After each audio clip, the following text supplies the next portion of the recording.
চট্টগ্রাম নগরীর পাহাড়তলী নোয়াপাড়ায় বিএনপি ও সহযোগী সংগঠনের উদ্যোগে এক উঠান বৈঠক অনুষ্ঠিত হয়েছে।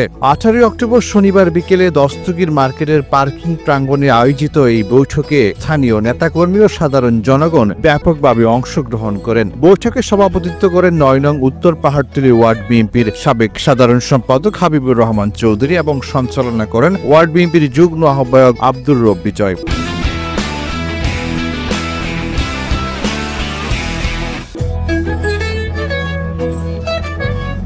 এতে প্রধান অতিথি হিসেবে উপস্থিত ছিলেন আকবরশাহ থানা বিএনপির সাবেক সভাপতি আলহাজ আব্দুস সাত্তার সেলিম। বিশেষ অতিথি ছিলেন সাবেক ক্ষুদ্র ও কুটির শিল্প বিষয়ক সম্পাদক নুরুল আকবর কাজল, 9 নং উত্তর পাহাড়তলী ওয়ার্ড বিএনপির আহ্বায়ক রেহান উদ্দিন প্রধান ও সদস্য সচিব মাহবুবুল আলম। এ সময় বক্তারা বলেন, বিএনপিকে ভোট দিলে এলাকার সব সমস্যার স্থায়ী সমাধান সম্ভব। জনগণের উন্নয়নই বিএনপির একমাত্র লক্ষ্য।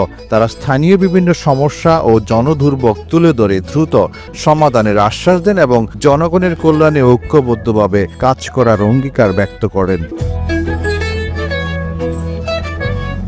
প্রধান অতিথি আব্দুস সাত্তার সেলিম বলেন, বিএনপি বা অঙ্গ সংগঠনের কেউ অন্যায় বা অপরাধে জড়িত থাকলে আমাদের লিখিতভাবে জানান, আমরা কঠোর ব্যবস্থা নিব। তারেক রহমান দেশে ফিরে একটি সুন্দর, শান্তিপূর্ণ, ভ্রাতৃত্বপূর্ণ সমাজ গড়তে চান। কেউ এলাকায় অশান্তি সৃষ্টি করতে চাইলে তার বিরুদ্ধে প্রশাসনিক পদক্ষেপ নেওয়া হবে। এছাড়া চট্টগ্রাম 4 আসনের প্রার্থী লায়ন আসলাম চৌধুরীর পক্ষে নেতাকর্মীদের কাজ করার তাগিদ দেন।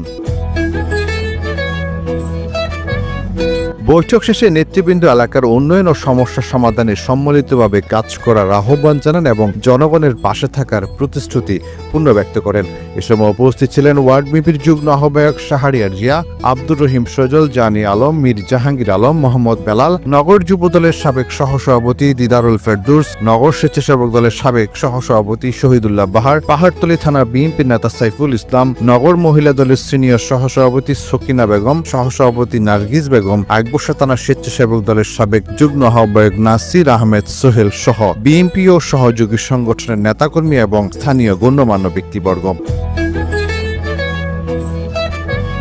বক্তারা আশা প্রকাশ করেন, এই ধরনের উঠান বৈঠক জনগণের সঙ্গে দলের সম্পর্ক আরও সুদৃঢ় করবে এবং স্থানীয় উন্নয়ন কর্মকাণ্ড বাস্তবায়নে গুরুত্বপূর্ণ ভূমিকা রাখবে। নিউজ ডেস্ক, আজকের খবর, চট্টগ্রাম।